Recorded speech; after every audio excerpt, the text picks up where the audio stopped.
name's Jo Gannon and I live in what's known as the Little Yellow Church with my 3 dogs, and I'm presently a PhD student and I've been flood affected, not once but twice, and pretty much been from the day of the floods evacuated out.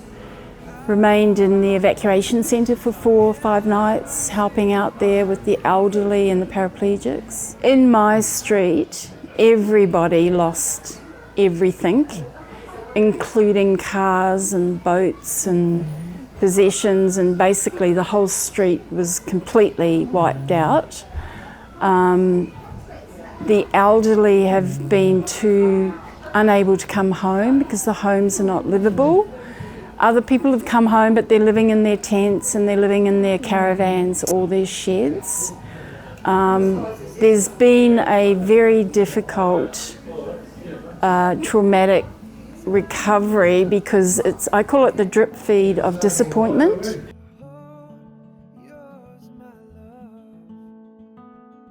Because when you get home, you actually discover that you've lost a lot.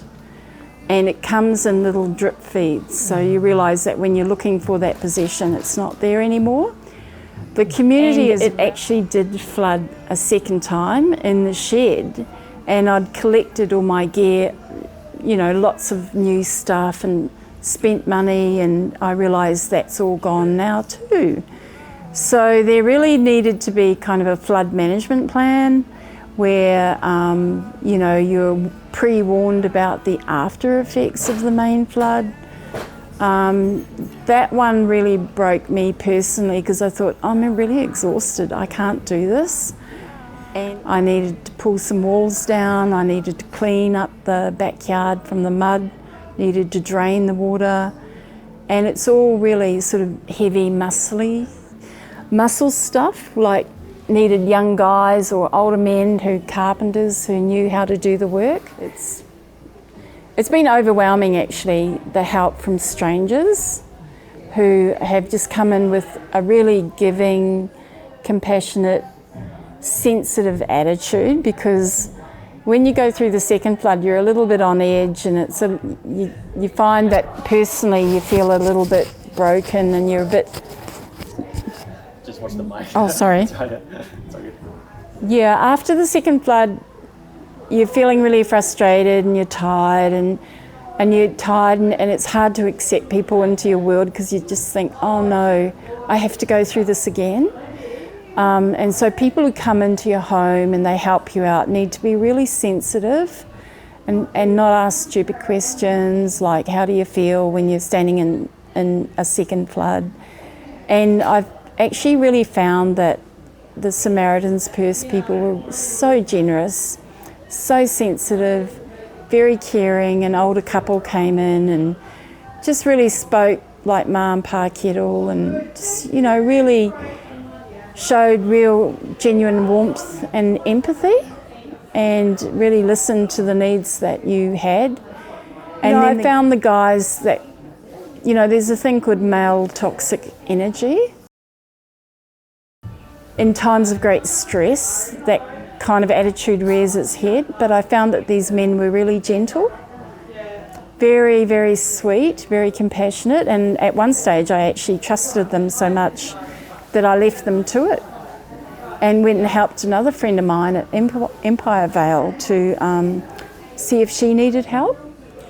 Because often, my experience has been that locals help locals, and that we know on the ground, perhaps the elderly or the people that haven't got help, that have sort of been the stragglers, who haven't been able to put their hand up so quickly and so readily. Normal for most of us is homelessness, and quite frankly, most of us, were not insured. So you're looking at big ticket items, and you're looking at particularly with single women, widows, they're not connected to tradies, to plumbers, to builders, to electricians, took me a month to get my electricity on because I didn't know who the tradies were. You know, there's lots of sort of disparity between the haves and the have-nots, and so not everyone is playing on the same level playing field with the recovery. So it's really about connection.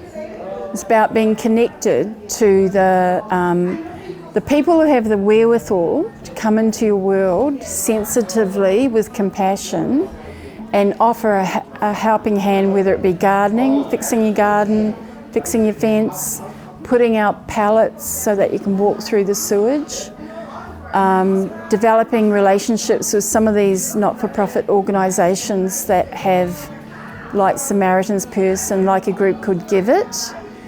Because, you know, a lot of people can't register online because they don't have email, they don't have computers, they don't have internet connections, and they cleaned the entrance. During this process, I got COVID, so I actually got knocked out completely health-wise. So, and I don't have a gurney, a vision for recovery, which is about organising the second stage of the recovery, which is actually finding plumbers for people who can't find plumbers, having a tool library where you can borrow tools and not buy them, reconnecting older people who are not on the internet, not on the phone, not on computers. She didn't ask for this to happen. Most of the people also are actually working people who are contributors in the community, and some of us have lost our jobs.